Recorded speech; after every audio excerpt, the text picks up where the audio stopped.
Hey everybody, greetings and welcome to another episode of the Why I Love Disney podcast. We are coming to you recording on a Tuesday. I'm here with JD and David. What's up, guys? How you doing? Hey Dustin, how are you? I am fantastic. Still cold and dreary and here where I'm at. How about you guys? Pretty good. And it's a little more sunny today. It's still cold, but it's sunny out. Lucky you. And then David in Florida. John David in Florida. Florida. Sunny and 65. Beautiful walk to class today. Not a cloud in the sky. It's been nice. I'm loving it.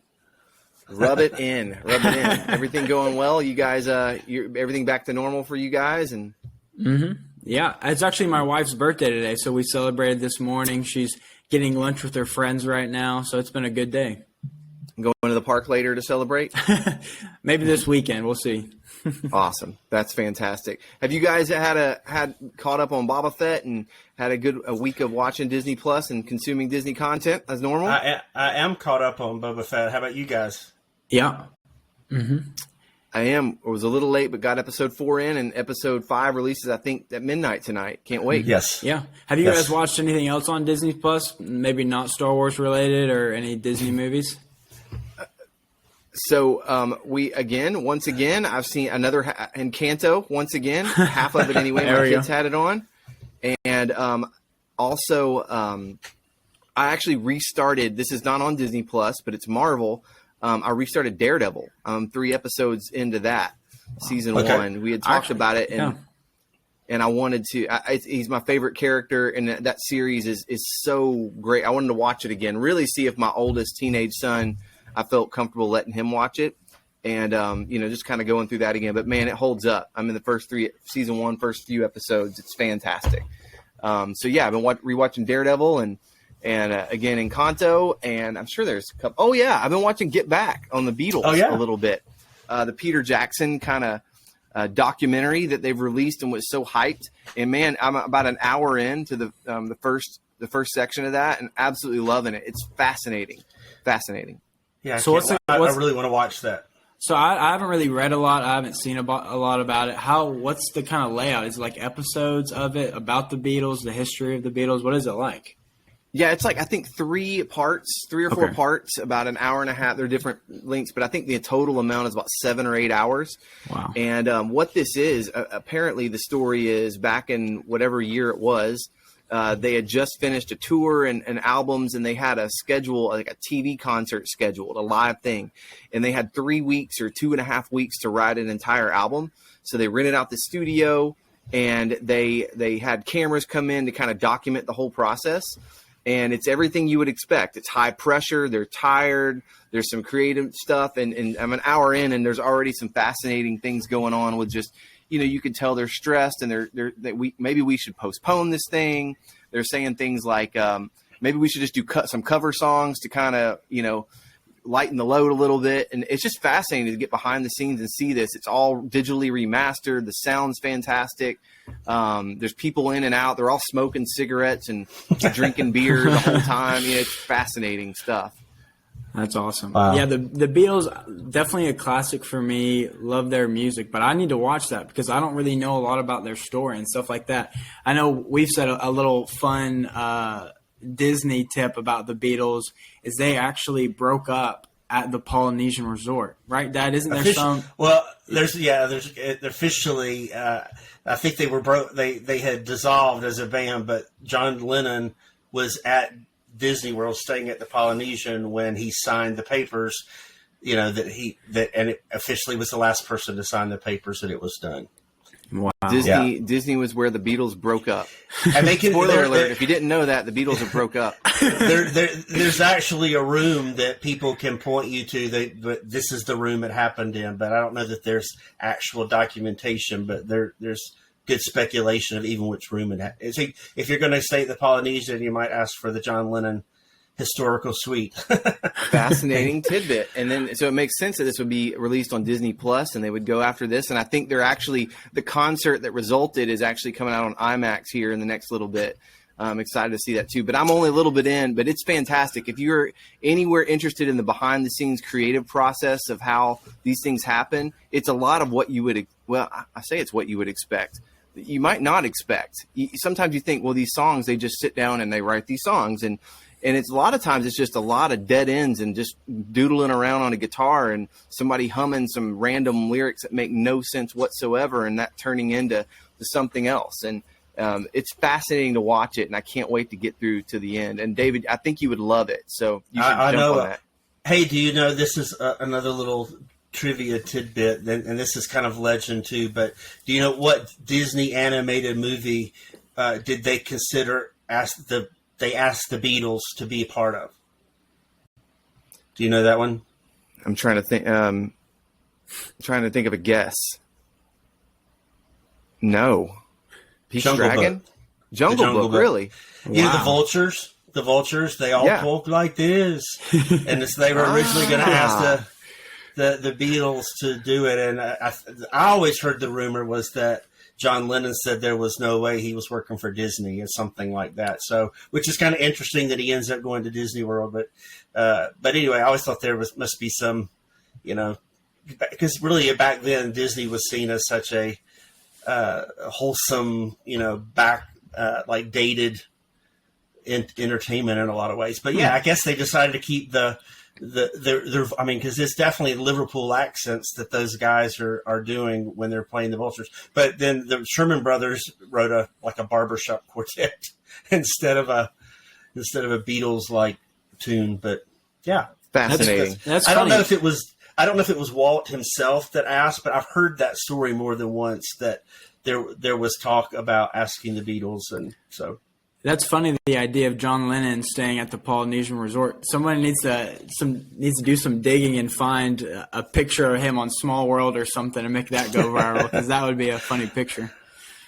That's fun. Well, some another thing that I was watching that I wanted to tell you guys about. While watching Boba Fett, I was kind of looking through Disney Plus, and I don't know if you guys know about this, but if you click on the Star Wars section in Disney Plus, there's this whole category of Star Wars, the Clone Wars, you know, the animated series that they did. Tons of seasons. I think there's like 8 or 9 seasons where I'm like, there's no way I can possibly watch through like every single episode.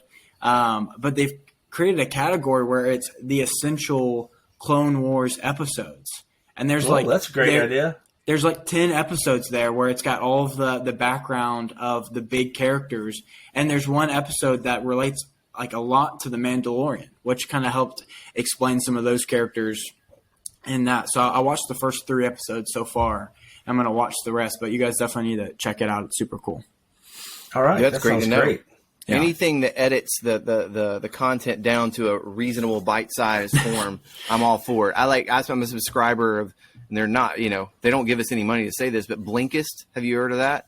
No. It's like an app that takes books and summarizes them for you in 15 minutes. Wow. And so I love stuff like that. So if Disney Plus is starting to give us that, that's fantastic. You get the basic idea of the book without reading all the examples. You get the bullet points. You're 20 minutes, man, and you got it. And then, honestly, for me, it lets me know do I want to read this book or not, right? Or do I get the gist of it? I love it. That's awesome. All that to say, if that should be a prominent Disney Plus feature, I think. Yeah. Oh, yeah. Especially for, you know, as we expand the Marvel universe and Star Wars, more Star Wars series, it's like eventually in 20 years, you know, the idea of me having a kid and being like, we're going to watch every single Marvel thing. It's like, that's a huge thing. But it's like, if they put it down to, you know, the most monumental, you know, TV series, because just this couple of past years, how many Marvel TV shows have we gotten? It's a lot. So, I mean, I'm sure they'll find some creative, fun way to put it all together. But anyways, the topic for our show today is we're talking all about Disney live action remakes. It kind of happened in 2015, I think, is when it really started to become a popular thing where Disney was taking these classic animated, you know, princess movies and Lion King and Aladdin and all these very well-loved movies, and they started to remake them and, you know, started to do them again. So what's y'all's opinion? I'm curious. I haven't heard a lot of people talk about these movies in the sense of a critical aspect of, do we like Disney basically remaking the movies that we already know the story of? What do y'all think? Do y'all want to see more, or have y'all had your amount of Disney remakes? Well, you know, I've enjoyed all of them to a degree. I mean, some more than others, but I never mind watching one just to see what it's going to be. But there haven't been as many that I've wanted to watch over and over. Yeah, but it's still good. I mean, and they're obviously a huge fan favorite. I think that when characters and places are loved so much that when you find out, hey, they're going to redo it, it's fun to go see it. I mean, just to compare it and see, what it was like. I think if you have especially if you grew up in the 90s and you've got just huge nostalgia for Beauty and the Beast and Aladdin and Lion King, you're going to want to see it again with a new take on it and new voice actors and new visuals. So it's always fun to see. Yeah, it's definitely. You go ahead. I was just going to say, it's been interesting for sure seeing we have movies like Lion King, which they've been almost, frame for frame, story-wise, the same story. But then they kind of done other spells where they'll do the Maleficent and the Cruella, where it's given us different perspectives of the story that maybe we've never thought of. Right. And the first one that I remember, it goes back to 2010, was when they did the Alice in Wonderland. Yeah. There were two. There was a sequel to that one with Johnny Depp. And that was, I mean, again, these stories are, Alice in Wonderland has been done, hundreds of times, besides the Disney version. So, a lot of these movies are pulling from all these different sources. They're not just they're not remaking the exact same movie. It's a remake, but it's really a completely different movie. Until these new musicals with Aladdin and Beauty and the Beast, to me, most of them they're just like, they're the same characters, but it's a completely different, a completely different retelling. It may nod to the old Disney classic, but only a little bit. Yeah, I don't disagree with you guys at all. If you're a fan, it's kind of cool to revisit the nostalgia. To be perfectly honest with you, when I look at the list of the remakes, I've seen Mulan. Which I reasonably enjoyed. It's a different spin on it, right? I've seen parts of Aladdin, and I've seen The Jungle Book, and I actually enjoyed The Jungle Book. Outside of that, the reason I probably haven't seen the others is because I'm just not that interested in them. And they don't appeal to me. Like, they've never really. I look at the previews, I'm like, So no, I'm not a huge fan so far of the remake. I do understand it from a business perspective. It's just a money grab. It's easy. It's low hanging fruit and easy ways to take properties and milk them for a little bit more. They can be interesting. I think that Dumbo had a lot of potential because it wasn't as prominent a character. They were kind of taking something that was older and then making it, Tim Burton. It was just kind of maybe a little too weird and eclectic. And we were all super excited about it. I ended up just sort of whatever. But I wish it was more like that. I wish that the template was more Dumbo or Aladdin, where they take the live action as a departure from the original enough with a new spin. I thought, even though I don't think the live action Aladdin was fantastic, I didn't see the entire thing. I did think the soundtrack and the idea of Will Smith kind of making it his own was interesting, and the whole feel was more of a set, like a theatrical set, than it was it was a different purpose and a different style, and I thought that was good. Yeah. So all that to say, I'm sort of mixed on it. I'm not necessarily looking for more and think, oh, I can't wait for that. But some of them get my curiosity too, right? So we'll see what happens. One in particular this isn't actually a remake, but Lightyear. The idea of Buzz Lightyear coming to life is really intriguing to me. Really intriguing. So there's some pros on that. Yeah, I would agree with that, and I would agree exactly what you're saying. Lion King for me was one of the ones that I was most excited about, but then after seeing it in the theaters, it probably was the most anticlimactic because it didn't really elaborate on the stories like you're kind of talking about. It's even with Jungle Book, it was fun getting to see other sides of Mowgli's raised by wolves, and we kind of had to get more of a relationship with them, and we kind of understood that relationship more, and that was fun to see. So I would agree. If they're going to do these remakes for the sense of showing how special these different characters are and going more into depth, then it is worth it and it's fun for Disney fans. But if it's not your favorite Disney movie and they just do a remake of the same Disney movie, it's not really special for just the average Disney fan, for sure. Completely agree. And I think you're right on. It's weird. The consensus seems to be like The Lion King is everybody's least favorite. Even my kids Really? are like, this is dumb.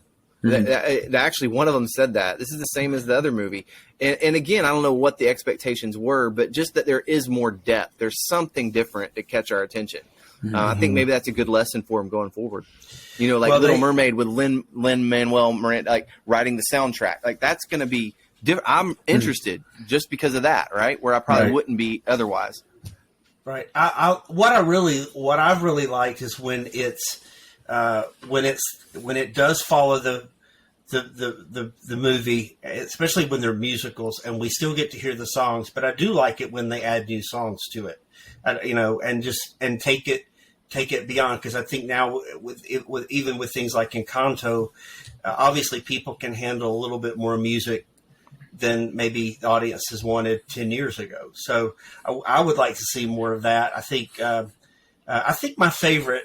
I went back and watched this week just to see if it still held up. But I really think the Jungle Book was pretty excellent. And one of the things I liked about it is you've got the classic bare necessities and I Want to Be Like You kind of, but it's just a different feel. In fact, when Walt Disney was making that movie originally in the 60s, he didn't let them. He asked them, like the writers and the Sherman brothers, not to read the book. He said, "I just want to. It's a boy. He's raised by wolves. These are the characters. I want it fun and happy." And so this is it actually has a little bit more edge to it. Like it's not it's not just a wacky romp. It's a lot about Mowgli. What I liked about watching it the second time, it's that he's learning that he really is a man. Like he's trying to be a wolf, but they're telling him stop doing all your tricks, because he can figure out how to get water with a shell and he learns how to use rope, and he's constantly figuring these things out. And Baloo's the first one that he realizes that he can capitalize off this kid's abilities, and he's like, "Hey, can you climb up there and get me that honey?" And so he's like, all the way through, Mowgli's realizing who he really is before he ever goes back to the Man Village. And I didn't even remember that part. So I enjoyed going back this week and watching that. And I think the writing, Jon Favreau, who's of course doing now all the Boba Fett, Mandalorian. I mean, it's well written, well thought out, and that it nods in the right places, but that it has new content too. Which the first, he's telling Mowgli, you're working too hard. You just need to kick back and not do anything. But in this one, they kind of spin it a little bit where he's learning to do. Yeah. He's learning how to grow up, which I thought was really good. Another one that I went back and watched this week, which I don't know that have seen it since I took my girls to, was the Cinderella from 2015. And that's actually Kenneth Branagh, who is a well-known director, and he's going to be in Death on the Nile for Disney this year. Did the Murder on the Orient Express, plays Hercule Poirot. He directed that Cinderella, and it's actually really good. It actually nodded to the original more than I remembered. There's a lot of things that really depart, but the mice were still in there with CGI, and they don't talk, but and the cat's still there, Lucifer's still in there. So it actually holds up really well too. I probably like those more where they're different, but they nod as opposed to the ones that are just verbatim. This is it's the exact same movie with a different animation style. Yeah, and it definitely seemed like 2015, you had Cinderella, and then it was a kind of a pause. You had Alice in Wonderland, the second one, Through the Looking Glass in 2016. But my biggest thing about it was I remember this little period in like 2018, 2019, where it seemed like the only Disney content we were really getting was remakes. I'm looking at the dates we have right here, and it's like in 2019 alone, we had Aladdin, Lion King, Dumbo, then you had Maleficent, Mistress of Evil, which was the second Maleficent. Lady and the Tramp came out on Disney Plus. And that's 2019 alone, and that's tons of content, but it was all kind of steered around this idea of characters we were already introduced to. And one of my favorite things about what I love about Disney is seeing them imagine these new, worlds and concepts and ideas. So when you have a little drought there of no, original new content, it's kind of like it takes away some of that magic, which is, I think they probably just got excited and, people got excited because then their new favorite character was going to be remade and stuff like that. But it was an interesting period there. Well, they were making $1 billion, at the box office too. That will do it. So they're gonna throw everything at it. Another one that I really forgot about was the way back in the 90s was the Glenn Close was in 101 Dalmatians, the live action. Yeah. That was kind of really the precedent where they really started it, but there was a big gap. I mean, they did a Jungle Book in the 90s too, but it was just a Jungle Book movie. It wasn't really a retelling of the 1967 animated. So yeah, and Maleficent, I enjoyed Maleficent. I thought that was that was that era where we want to figure out why our villains, they're not really villains. They're just misunderstood phase. Seemed like there was a lot in that era. But it was really good. I thought that was a good retelling. Yeah. It was just it's a different version. It's not a musical. It's just a different, telling of that. There was a kids book series when my kids were little, and it was Disney did a series like it was the Three Little Pigs, but it was from the Big Bad Wolf story of tale. Yeah. They did that where Maleficent told her. I think there was a kids book series that did that. It's also like Wicked. The whole idea of Wizard of Oz through the eyes of the witch, right? Right. Yeah. But the whole idea of remakes is funny, though, because, again, when you look at, like, Marvel, I know we were kind of talking about it. It's like, well, if you look at these Batman movies, these Spider-Man movies, well, those are kind of remakes. Those are kind of, adaptations from a comic book to a theatrical release and stuff like that. So it's all just kind of adjusting and people getting stories from different places. Well, one of this week, one of the things that sparked this idea with me was that just this week I saw Lin-Manuel on Good Morning America, and they were already asking him, "Is there going to be an Encanto sequel?" So there's sequels, there's remakes, there's anytime they have a character that resonates with people, they're going to try to bring it back. The thing is, they redo the ones that were the best. I always be like, wow, let's go back and let's fix the ones that didn't do well. Because I've always felt like, and I'll use this as an example, is that Hocus Pocus, that movie from the 90s wasn't a big hit in the 90s, but it's played, for 20 years to multiple generations. Now we're going to get Hocus Pocus 2. It's really big in the parks. It's really big in merchandising. They have the ability to create these when franchises are weak. I'm always like, you can build that up because I bet you every Disney movie, if you could poll people, every Disney movie would get a vote. It's somebody's favorite. Yeah. I mean, there's the people that are diehard Lion King and Beauty and the Beast, but there's somebody that thinks Dumbo is their all-time favorite Disney movie. And I think they have the ability to create new content that keeps these things alive. And I would love to see them go back. One of the ones that I think they should redo is the one that gets the most shade is the Black Cauldron. Yeah. From the mid 80s that everybody talks about was such a box office failure. It's like that was a huge book. That was a huge book series, and the audio books still. There's a lot of content out there. They could remake that one and get it right. Go back and fix what was wrong. I would love to see that, and more than I want to see them do the same characters over and over. I think it's an interesting balance between what you just said of like, I'd like to see them fix some of these things and do some of these things well, which I agree. It's interesting. Balance that with, what are some of you ones you hope they never touch because they're just masterpieces, right? And because I wanted to say, wouldn't it be cool if they did Bed Knobs and Broomsticks? And I thought to myself, nope, it would not. That movie's perfect. Actually, the actress, Helen Bottom Carter, is her last name Carter? Always good.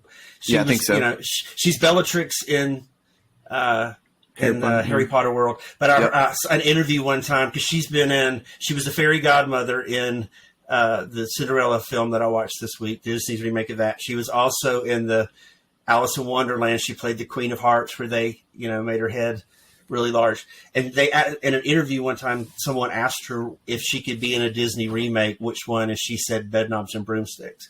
And if she was in Bed Knobs and Broomsticks and it was that kind of a take, I think that could be really fun to see what that would be like now. I just wouldn't want them to remake that same movie. It'd have to be different for sure. Right. But are there any that you're like, I hope they never touch this one? Or are you kind of like open-minded enough to say, hey, nothing's sacred. We can try something. Well, I was surprised when they, I'm not surprised with anything, with them trying anything, but there's the Pinocchio coming out this year. And Pinocchio is such a, it's the original book, the original content. It's just such a hard thing to make into a movie. I mean, there've been multiple movies of Pinocchio, and none has been, probably surpassed Disney's animated one. And it's such a period piece that I'm always surprised that they'll retry it again. But hey, it's going to have Tom Hanks in it, so I'm going to watch it to see what they do. But it's a different story. I think the only one that I'm surprised that they're doing at this point is Snow White. I think that might be one that I would have just, leave it up on the museum wall, because it is kind of a masterpiece in its own time and its own place. I don't know that I would have redone that one. So let me ask you this. Now, it wasn't too long ago, somebody remade it in like The Huntsman. Was that kind of like... Right. That's a different thing. I'm talking about taking their original movie and remaking it. Now, they may go a completely different direction. I mean, I doubt they're going to use the same music and things like that. Are you saying that because of like topics in there, or because there's always the idea of like, I mean, you hear this sometimes, you go to your freshman English class in college and somebody brings up the fact that these princesses are asleep and these dudes kiss them without asking permission, and what that teaches, all that kind of stuff. Right.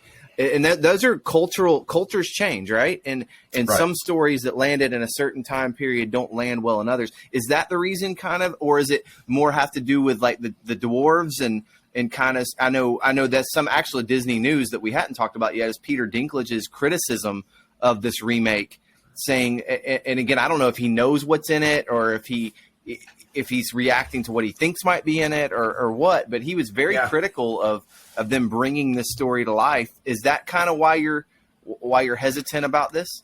I think that was some. I've always thought, I mean, it's like if I wouldn't expect them in our culture right now to remake Pocahontas. There are just too many, it's just not right for right now. I think people are very sensitive. It would be very difficult to pull that story off without being offensive to somebody, But I just think that, I mean, also Snow White is just from a different time. I mean, we got a female character that sings very high. I mean, the songs are very 1930s. I mean, a soprano. I mean, most of our female leads now are altos, and they belt songs. And back then, everything was bird-like. I mean, that was what pop music was like in the 30s. That was very common, especially in theater. So it's just kind of its own thing. So I imagine what they're doing now is going to be completely different. So, but I am surprised. It does seem a little problematic in today's culture to pull that off. If there are things that are sacred in the Disney lore, right, you would have to put on that list what we've all mentioned: Cinderella, Snow White and the Seven Dwarfs, and Pinocchio. I think that in the parks, and Peter Pan. I think Peter Pan and Peter Pan. Oh, exactly. I agree.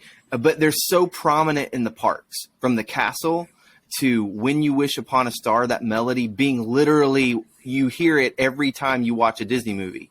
I don't know if you realize that. Right. That's what that is. It's from, that's that. And then you have Snow White and the Seven Dwarfs, which is not just the artwork is iconic and it's all over the parks, but that ride has been, taken on so many. It's always crowded. There's something about that story and those legends that are come to life. And it really, even though they're not original, Walt didn't write those stories. It's classic lore. Now it's almost, we think of them. It's Disney. It's Disney. When you think of Snow White, you think of the Disney artwork, right? You think of Cinderella, you think of Bippity Boppity Boo, right? You think of Pinocchio, it's Jiminy Cricket and When You Wish Upon a Star, and he turns into the donkey, right?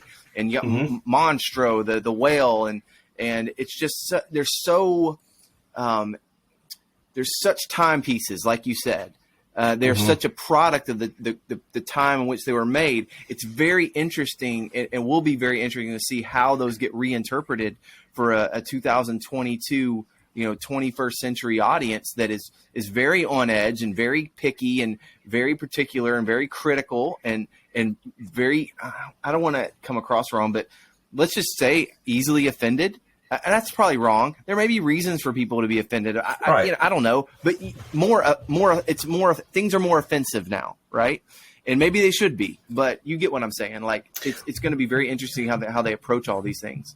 I'm grateful for the time that I was born, like in the middle of all the Disney movie history, because I have this love of all that came before I was born, going back to the 30s and 40s and 50s and 60s. I love all that, but I've loved everything they've done, since I was an adult. But I think there are generations now that are watching anything that's even 2D animation, that's not computer animated, that's the old style, that they're not even watching that. Like when I was growing up, people that didn't want to watch black and white movies. It's like animation has gotten older, and now we've got the music. I mean, you've got to have an appreciation from music from the 50s and 40s to go back and watch those movies. And there are younger generations that all they've got in their, to them, retro is 90s.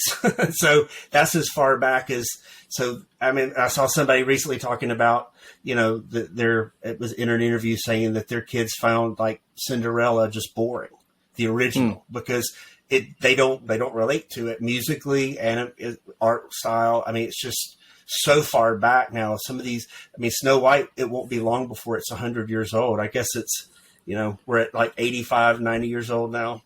So, what do you think that cutoff point is? Because I remember, like, when I was a kid in the 80s, like elementary school in the 80s, middle school and high school in the 90s, right? I've seen Pinocchio 30 to 40 times. Right. Like, it was like, there was that era of Disney, the VHS tapes and the video stores. Me and people, I think, in their mid to late 30s, early 40s, grew up on Pinocchio and Winnie the Pooh, and those properties just became even like, I know people, Winnie the Pooh tattoo, those kind of things. Like, and I wonder where the cutoff is to when kids are kind of over that, right? Because my kids have all seen Pinocchio. I think this is going to be, I think Disney Plus might change some of this, because we did grow up in that generation where you waited for that next video and you collected. I mean, there were so many that they held, like Aristocats, and some of those that, they didn't come out till my kids were young. So you were waiting for these things to come out, and now, and there was still a limited amount of content. Now there's so much content. When I was a kid, there were 25, 30 movies. Now there's 60. Talking about just animated Disney movies, not counting Pixar. There's 60. Encanto was number 60. So there's just so much more to watch. And so you go, if you're 7 years old, are you going to pop in Frozen and Encanto, or are you going to go back and watch Dumbo and Fantasia? But that was what I grew up on. But it just seems like things change. I think it's exactly that. We talk about the cutoff. I think the cutoff is exactly what you grew up on, what was in the theaters, when you were in that elementary to middle school to high school age, because that's what Disney's kind of really putting in these stores.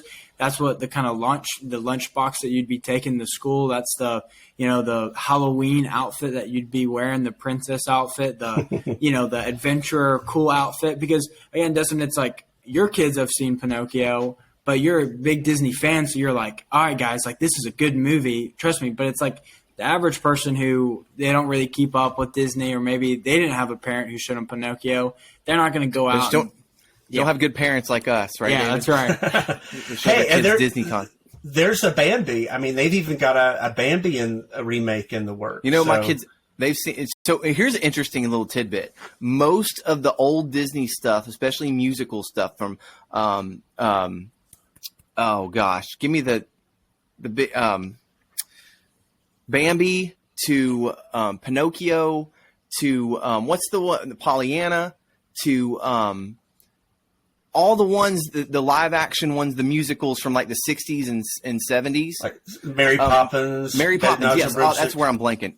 All those things. My kids have seen all of those at school in music class. Huh. Right. So lazy music teachers who pop in the movie just to show. So that's, I guess, good education, though. Hey, that is good education. Every time I ask my kids, have y'all seen this? We're going to watch this. Oh, we saw that at school. Or they could just be telling me that because they don't want to see it. I don't know. That's possibly. Hilarious. But, man, Dad, with you saying the Black Cauldron, how you would love for them to do like a remake of some of those movies that are good stories, but didn't get justice in their animated, it had me thinking, what would I, if a Disney executive walked up to me and was like, hey, John David, whatever you want, man, we're going to do it. We're going to do it for, just whatever. And I was thinking, I think I would probably do either like an Atlantis. That would be a good one.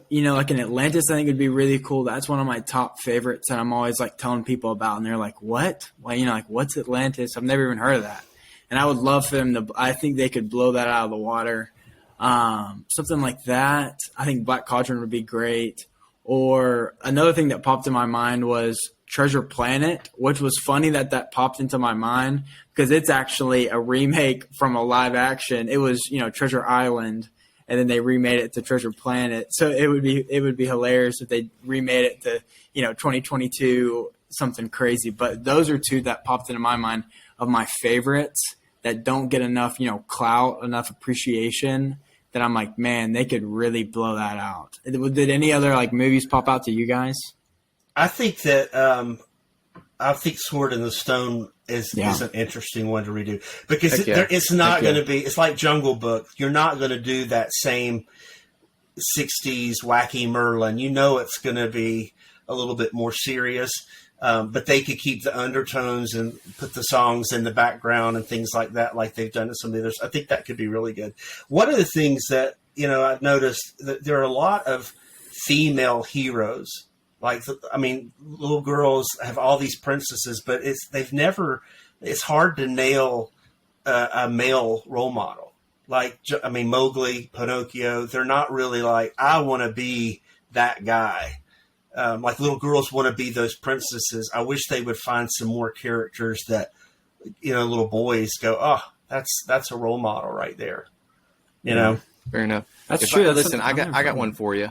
Hercules comes close, but Hercules, yeah, that's a good point. Aladdin is a little bit different because it's just not that kind of character. They're always learning lessons. They're always tragic figures, right? Yeah. But you'll see. But I've got one. Okay, this is a little off the wall, but if you're going to ask me, they came in and said, we're going to make a live action remake of any cartoon ever. You get to choose. Hear me out on this. Cars. Think it's great. I'm a huge Herbie fan, right? You had Herbie and you had Cars come to life back in the 60s. I think with Transformers, think Herbie, give these cars personality. They don't like talk, they're not telling jokes, but they're like, you bring the cars to life. Like maybe even have like a one that's like a Knight Rider. We've done this before, right? I think you could make this entire Cars live action thing that would be fantastic. I really do. I think they should do a live action Cars. I thought you were going to say Toy Story, and I was like, hey, I think that defeats the purpose. If suddenly people are playing toys now. Maybe or you flip it where the toys, the people are. No, I don't know. Yeah, we'll know they're desperate if they make a live action Toy Story. Yeah, be like Babes in Toyland, you know? Yeah, that's what it. Man, that's going back. That's one of the last films that Walt worked on. But I want my live action Cars. I really do. I honestly, I think Herbie gets slept on so much. Doesn't get enough attention. You need to go to Disney Plus. Listen right now, everybody listen. Go to Disney Plus this weekend and watch the Herbie, Love Bug. That was another remake. There was the Lindsay Lohan version. Oh, that's true. Yeah. I haven't even seen that one. I'm more like Herbie. I think Herbie Goes to Monte Carlo is one of my favorites. That's an interesting concept. I remember watching all of those back in the. I haven't seen the original Herbie in a long time. I need to go back and watch that again. It was like Ford versus Ferrari before it was cool, right? Man, the special effects back then when they would split the car in half and they're driving. You see that you have the moving background, and you see they're in front of a moving projector. Man, that was big. Big special effects back then. Days of Thunder's got nothing on it. No, Herbie. Hey, Herbie's got a whole section of a resort at Disney World. If you stay at All Star Movies, you can stay in the Herbie and the Love Bug. When I did not know that. He's coming out of the building.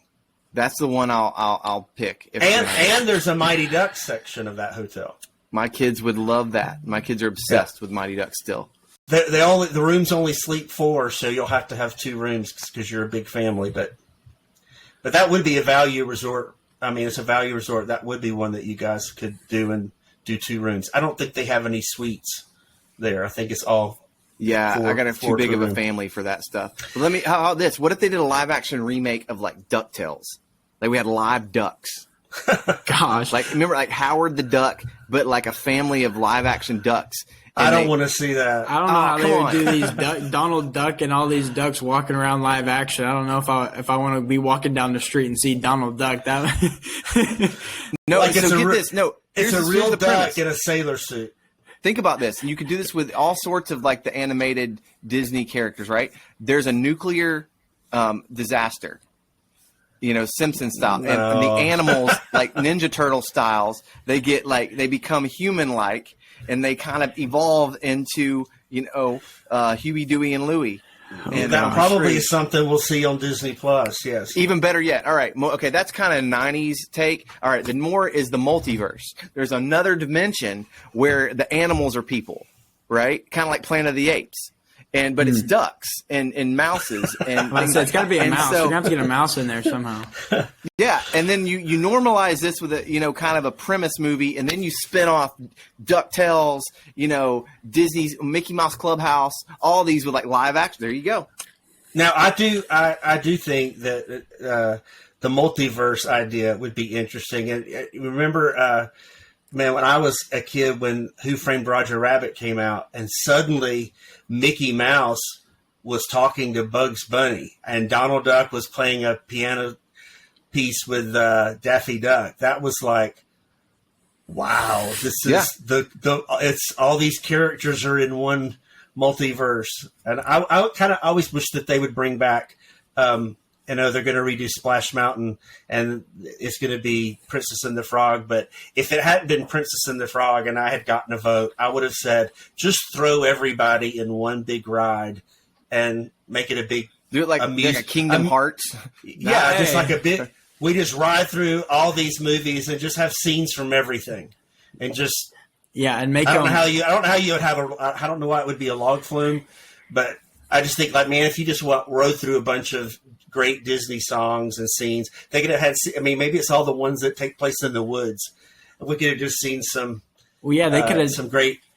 Yeah, they could have done that and then made them like not permanent. So every year they could switch it out with a new movie. So it could just be an ever changing ride, and every time you go, it'd be a new movie. That'd be fun. Maybe we need to get all these movie ideas and just go to Disney and pitch them, because this is they should honestly, like, this is what I'm saying. They should put us in charge of some of this stuff. Like I think my live action Ducktales. No, I'm joking. I'm totally kidding about that. That was, kind of half kidding.